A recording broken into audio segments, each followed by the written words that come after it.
Well, I love the smell of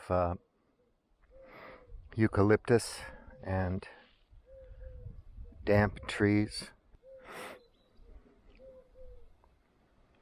It's cool. It's like 18 in the morning, gets about 24 in the afternoon.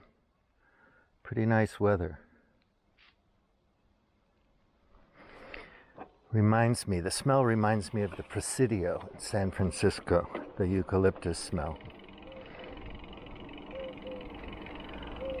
So I was looking for this landscape architecture place and I didn't find it. But this little area I fell into is kind of nice. So I thought I'd look around a bit. In the video I'm writing a script for now, I'm looking at Edmund Burke, C.S. Lewis, and Friedrich Hayek to round out my traditionalist, perennial, new right, conservative exploration, and, compare these sources and other primary sources with pop vloggers and bloggers, because most people don't read the primary sources or, books written in the 60s or the 40s, much less necessarily anything else, Thomas Aquinas or Plato, Aristotle, whatever. I was thinking about a thought experiment, right? It's like when JP was talking to Sam Harris, and he said, even if you think you're an atheist, you're still a Christian. But, if you have a generous interpretation of that, what he means is that Judeo-Christian values have influenced him his whole life, whether he is religious or not. Yeah, okay, just say that. I think traditional Christians would think that he's not a Christian. But anyway, the point was made. Interesting point. So if you do a thought experiment like, what if you were all powerful for a bit and you erased all books and references to Christianity from the world somehow with your magic wand?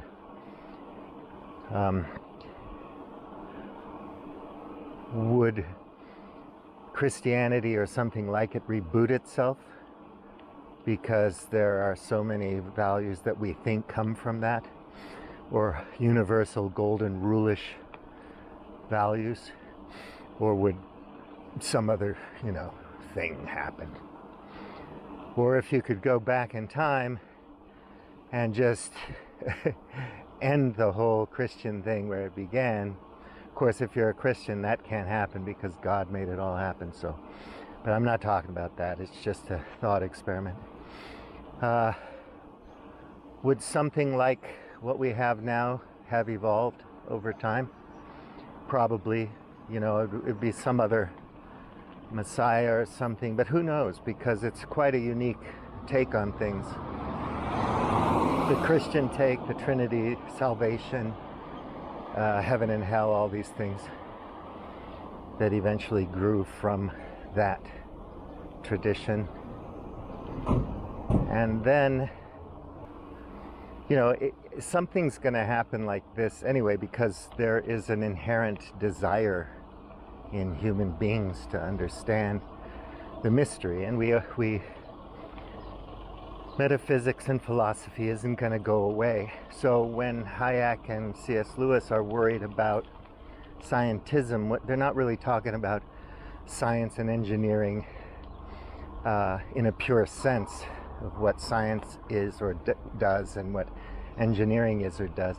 It's how politicians or people with power wield social science and use science, engineering, and technology to control people. And that scares the living hell out of them. They don't like that at all. So they have very well considered ideas about why we should be worried about that, well argued and worth understanding and worth reading. And then this informs all of the other pop intellectuals and intellectual influencers and so on, and then they put their spin on it, using Tolkien metaphors and references to Lord of the Rings and whatnot. And I don't know why they do it, if some kind of clever dog whistle, or just because it's popular fiction and therefore it's useful for the audience, or maybe Curtis just likes J.R.R. Tolkien, or likes whatever. Anyway, you write a lot, you run out of packaging for your thinking, because it's the same thing you're saying over and over again, and you repackage it. You might get through to a new audience, or somebody in your audience with that. People reference Star Wars, they reference Star Trek, Philip K. Dick. Yeah, I've seen Blade Runner, the first one, the new one, more than once. Pretty damn amazing stuff. So, it's cool. This is the road I hate crossing for obvious reasons, but today, not so bad. Oh, this is this garden place. Yeah, this place is nice.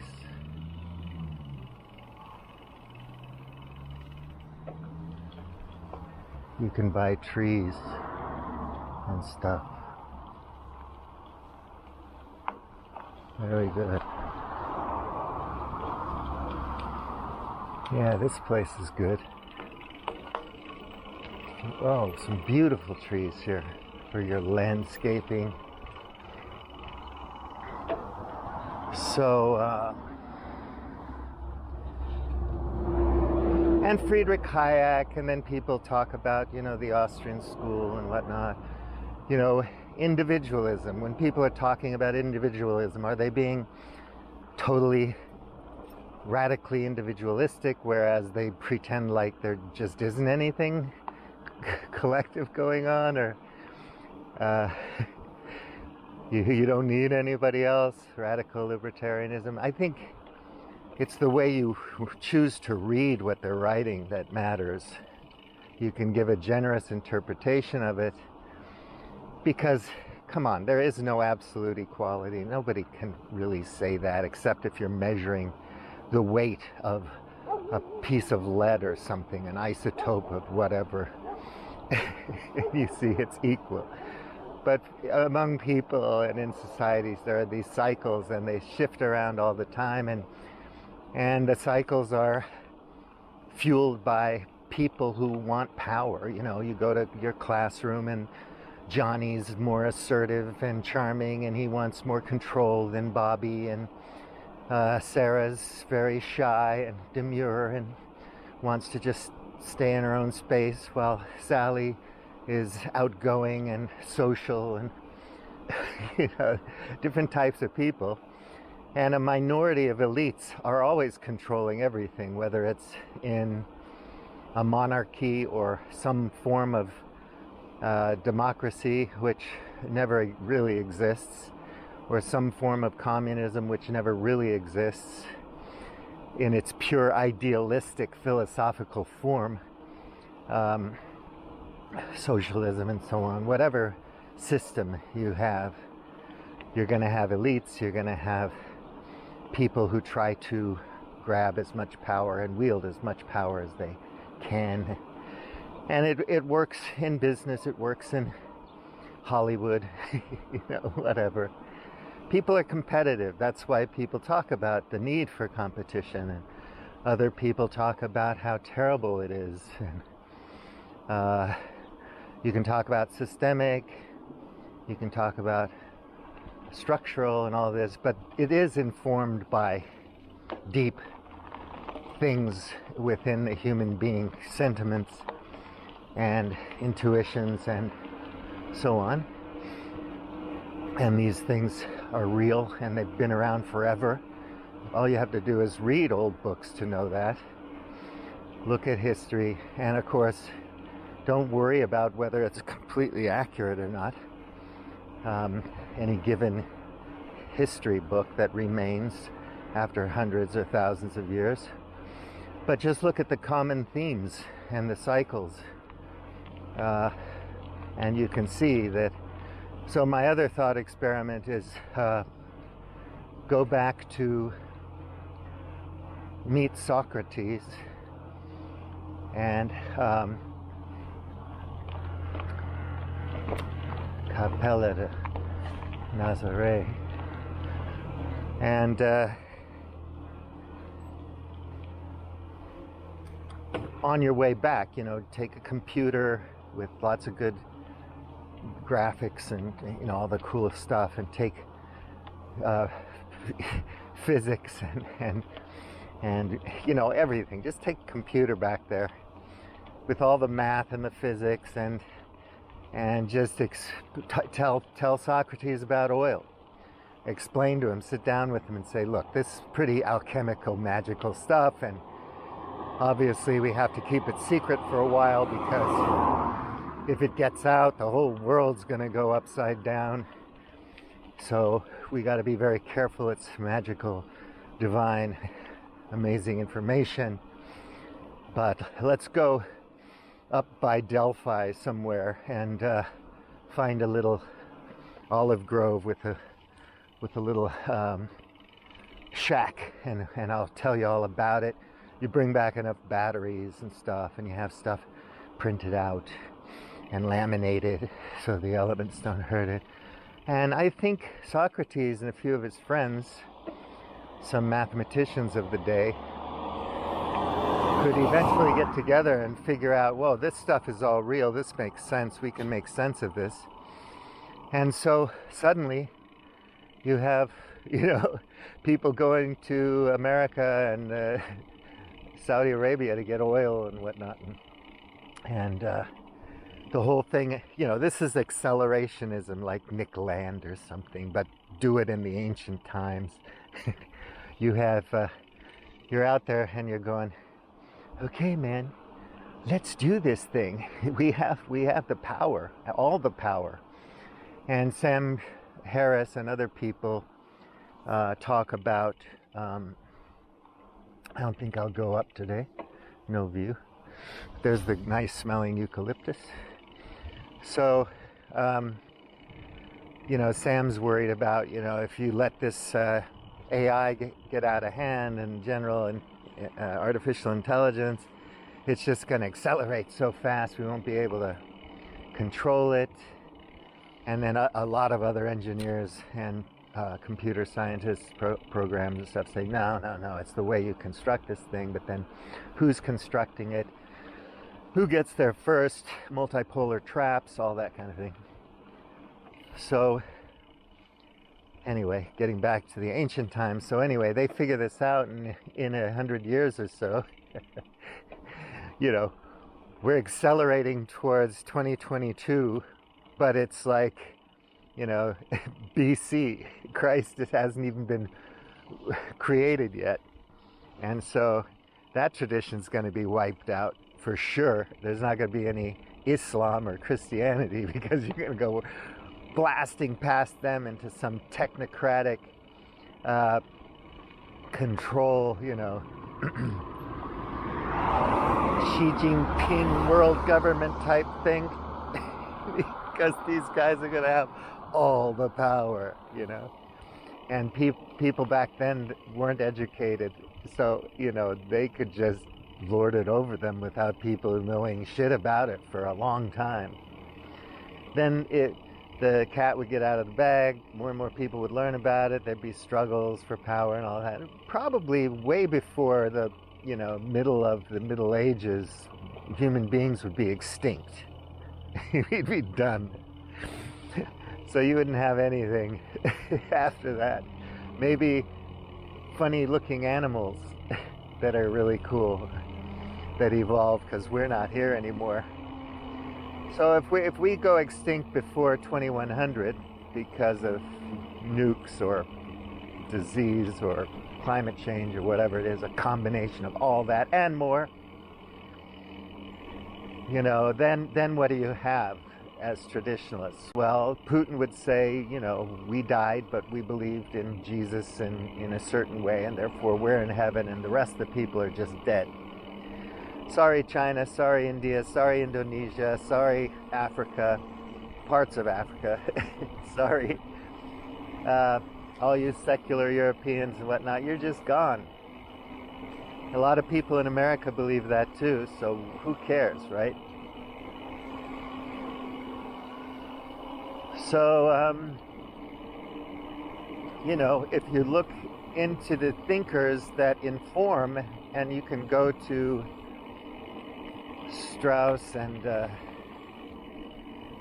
Evola and, you know, Goldbug, he likes Carlyle, and other people, obviously. I mean, you can see where they're getting their ideas, you know, you can just repackage them and then just keep writing ad nauseum to drive in the point in as many ways as you possibly can, and then you're suddenly just a tape loop going over the same shit again and again, like Sam Harris and it's Islam, you know, radical Islam. Yeah, it's a problem, but is it the biggest problem we're facing, and how do you deal with it? You know, do you do it by killing people, or do you do it by some other way, a soft diplomacy or whatever, soft power? And of course, power is power. It's always going to be there, so regardless, you got to be prepared.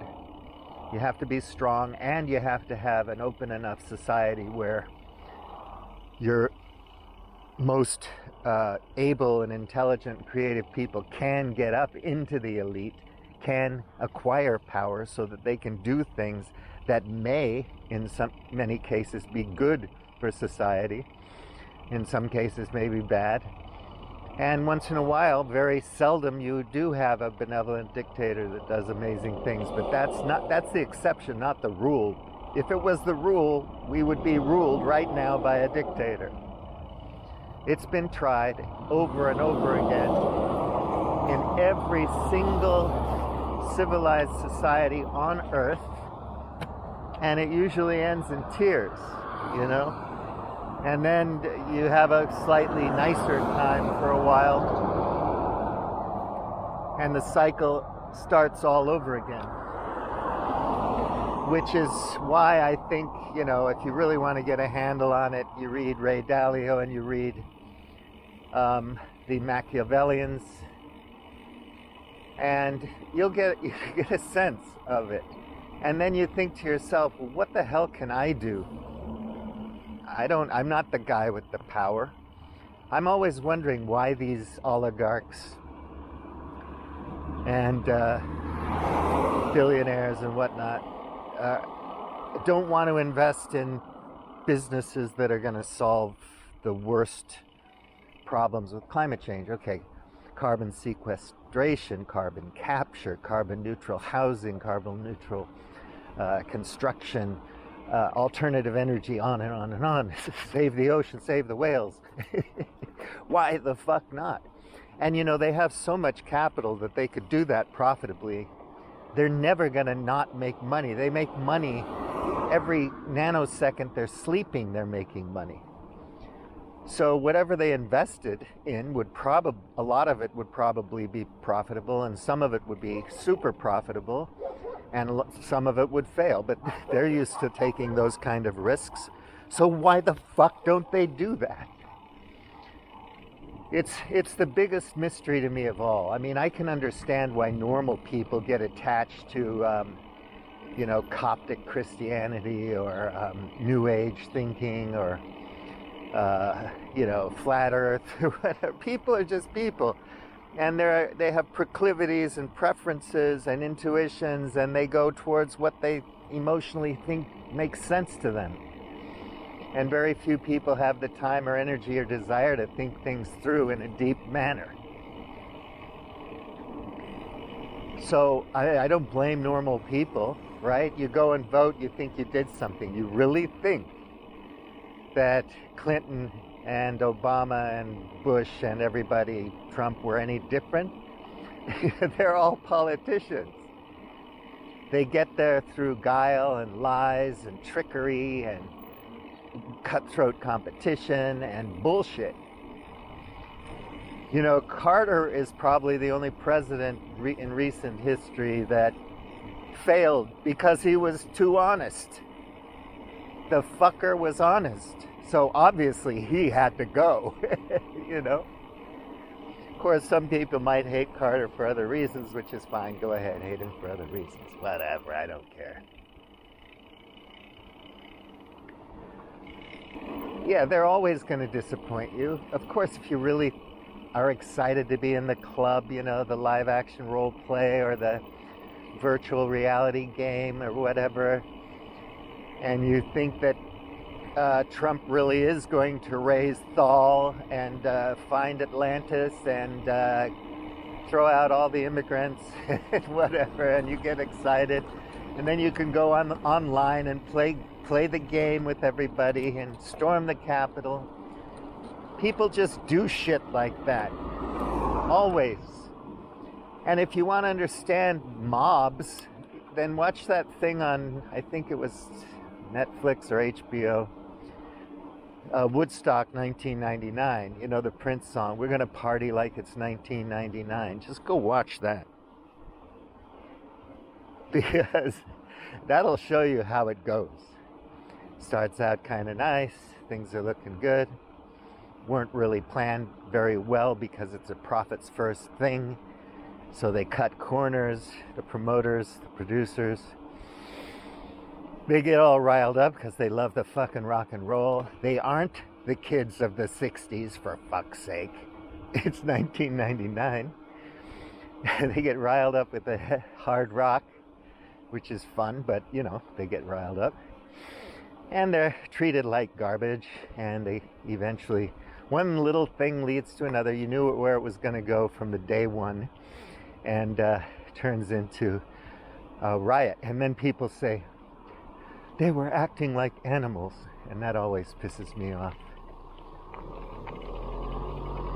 Because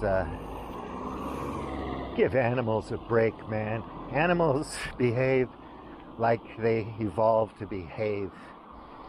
They don't have malice. That's for movies. That's our projection, like Moby Dick or the lion, the man-eating lion, the shark. And these are fun movies, great culture, and I enjoy them. But, you know, come on, that's not what animals are about. So, no, humans were acting like crazed, mobbed out, loony humans. And humans are freaking dangerous. You know, my kittens know that. I feed them and love them and take care of them, but they're still scared of me. They're nice, but, you know, they're animals. They know who the real dangerous animal is, and it's humans. So, if you look into this stuff with an open mind and you do a generous interpretation of what their concerns are, you'll understand what reactionaries are reacting to, what conservatives are all about. And then you might be able to say, well, you know, you can have this kind of progress that might be good for people who are traditional and want to conserve certain moral beliefs and so on. And also science is really good for vaccines and, well, God, I shouldn't have said that. For finding antibiotics and fixing hearts and whatever, controlling diabetes, and finding out things about the universe and how the sun works, and fusion energy and fission energy, and on and on and on. And engineering is really cool if you want to have a better airplane or a alternatively powered electric ship to move your products around with, or, you know, better roads, better blender, better vacuum cleaner, whatever, right? What's wrong with engineers? They're not here to eat your babies.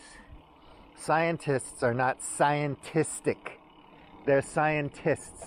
They use the scientific method to do their work and to make their inquiries. Scientism is something else. That's for maniacs. That's for idiotic, power-hungry politicians to use in many times in dumb ways, like Mao and Stalin did, that kill people in mass. And then they're using it. They're piggybacking on it, telling people have faith. It's scientific, and the people are so ignorant that they just go along with it, even though they know it doesn't make any sense. It's not common sense. It doesn't seem right, but they go along with it because they don't know. And that's what Hayek and C.S. Lewis are worried about, Edmund Burke. Mostly, the more recent thinkers, because they were confronted with technology more. But all this stuff in Machiavellians is, written in 40, 41, 42, and then redone in 63, re-edited. I mean, it's talking about today, it's talking about yesterday, but so familiar today. But what I would hope for normal people, so they're not so agitated, so that normal, commonsensical, alt-sensible people like you, like most of us, don't get so agitated by these idiots. The leaders aren't that smart. Neither are the intellectual influencers. Yeah, they're fucking smart, but they're not that smart. They're gifted. They have the gift of gab, like Shapiro, or the, gift of typing away the same thing over and over again in different ways that are entertaining to read. But at the end of the day, when you look into it and you say, what's there, man? Is there anything new there that I don't know from my common sense, intuitions, and reading of primary sources? Nah, nothing there. And in one way they say, look, be apathetic, don't do anything. Somebody's going to come along and do it, and then we'll be okay. Because you, my dear listener, are an idiot anyway. You don't know shit. So somebody's going to come and take power, and I support these kind of people taking power. So my autocrat is better than your autocrat, or their autocrat. So the tiny minority of intellectual influencers, the intelligentsia, and the power-hungry, and the elites, that tiny group of people, they struggle among themselves, and we go off and get our legs blown off to support their causes. We lose our children, we lose our countries to support these fellas because they can convince us. And now the technocratic, scientific nightmare that Hayek and C.S. Lewis feared it was here a long time ago. But it's so much easier to manufacture consent now with social media and networks and so on than it ever was. But it could also, if people were just a tad bit more aware, be used to solve problems, which is what the Globe Hackers thing was supposed to be, traveling around meeting these people, but it never really got going. A lot of the pages on Globe Hackers I've hidden, I've taken them offline because they're not relevant anymore, and I'm thinking more along the Cospelon perspective. But Globe Hackers is still a nice way to think about it, but I don't know, globalism, we've been global forever. I mean, going way back to ancient times. But we've been really, really, truly, truly big time global since, the 20th century, and in particular after World War II. Hey, sheep. They're just sheep. Look at them. They're just sheep. So,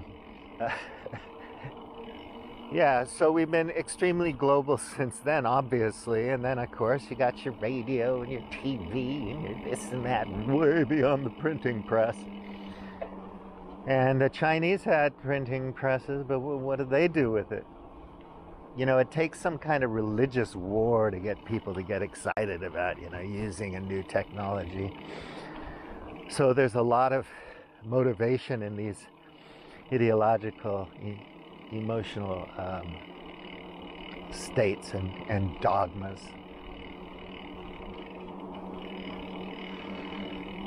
Yeah, so what's it going to do for you? It's going to keep you a little less agitated, a little more skeptical, a little bit more stoical in the face of our powerlessness. It's going to allow you perhaps to make some better decisions regarding, better choices, you can make that might help you in your life. And you might be able to talk to a libtard or a conservative right-wing Nazi freak and actually learn something from them, enjoy their company. And they might even enjoy you. Like, I get the impression that Curtis Yarvin does enjoy his friends and acquaintances in the blogosphere that disagree with a lot of his thinking. He doesn't hate them, and he pays attention to their critiques and so on. Obviously these people are very egotistical, and so they really don't like you, that they're just going to pretend that you don't exist. They're, people who want the limelight have more fragile egos in general than people who don't care that much. You might have, I don't know if Brad Pitt is extremely egotistical compared to, some other movie star. But you have to be a certain type of person to want power and control.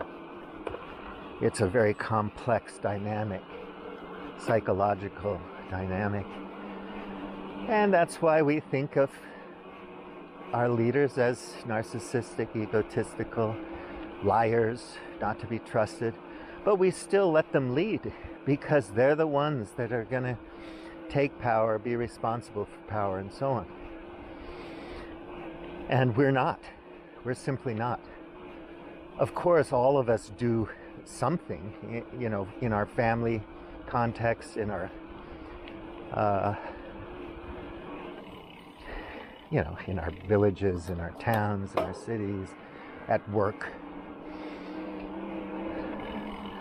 The new manager type thing, clerks, and we're all, drinking the Kool-Aid if it makes us a tiny bit richer. So if that's going to make me an extra $200 a month, give me the Kool-Aid. If it's going to take away $25 a month, I'm not touching that Kool-Aid. It's just, that's the way we are. So,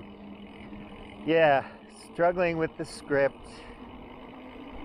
I want to kind of point to some things in there, weave it together, and tie a bow around it, because I'm not really going to delve too much more in these, with these folks in this subculture of right-wing intelligentsia. And I'm done with the left too. It's just tedious. And at the end of the day, it really goes nowhere, except through the same cycles again. Action, reaction, circular. So I think if any individual could do anything, they might want to, other than like become the benevolent king and save the world, which is a fantasy.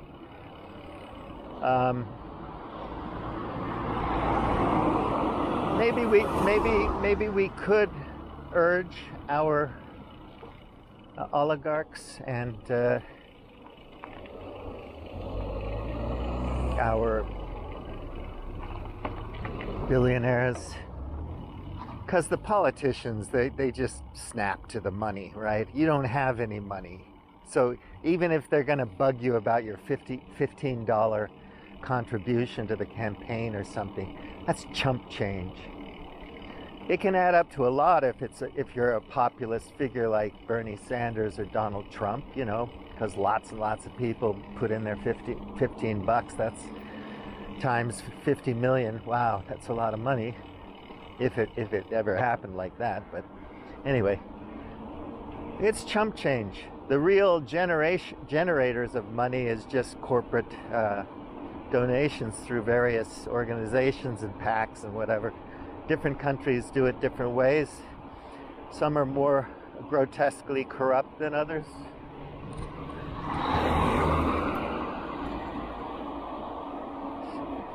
So maybe we just keep urging them to invest in some of these common sense solutions, So, but of course, the ignorant, ideological, dogmatic masses don't care about facts and figures and common sense. They're just emotionally agitated and worked up, and they want to hate what they want to hate, and they want to like what they want to like. And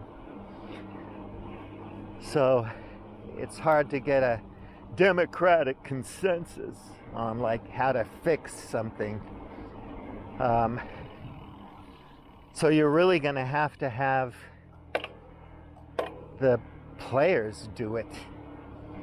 And I guess the only power we have in a pseudo-democratic sense is to urge them, beg them, ask them, suggest. Hey, Jeff, might I suggest that you invest in this, that, or the other thing? I mean, stridently, urgently. Yeah, fuck off. So who knows? But cows, they're just cows, animals, I tell you. Look, they're acting like animals. Those damn cows, they act like animals. I want to go to Woodstock 2029. I don't think there's going to be a Woodstock 2029. And if there is, it's going to be like in the metaverse or something. That's the way to cut the balls off all those virile, ferile men. Stick them in the metaverse where they can't fondle or do nasty, violent things.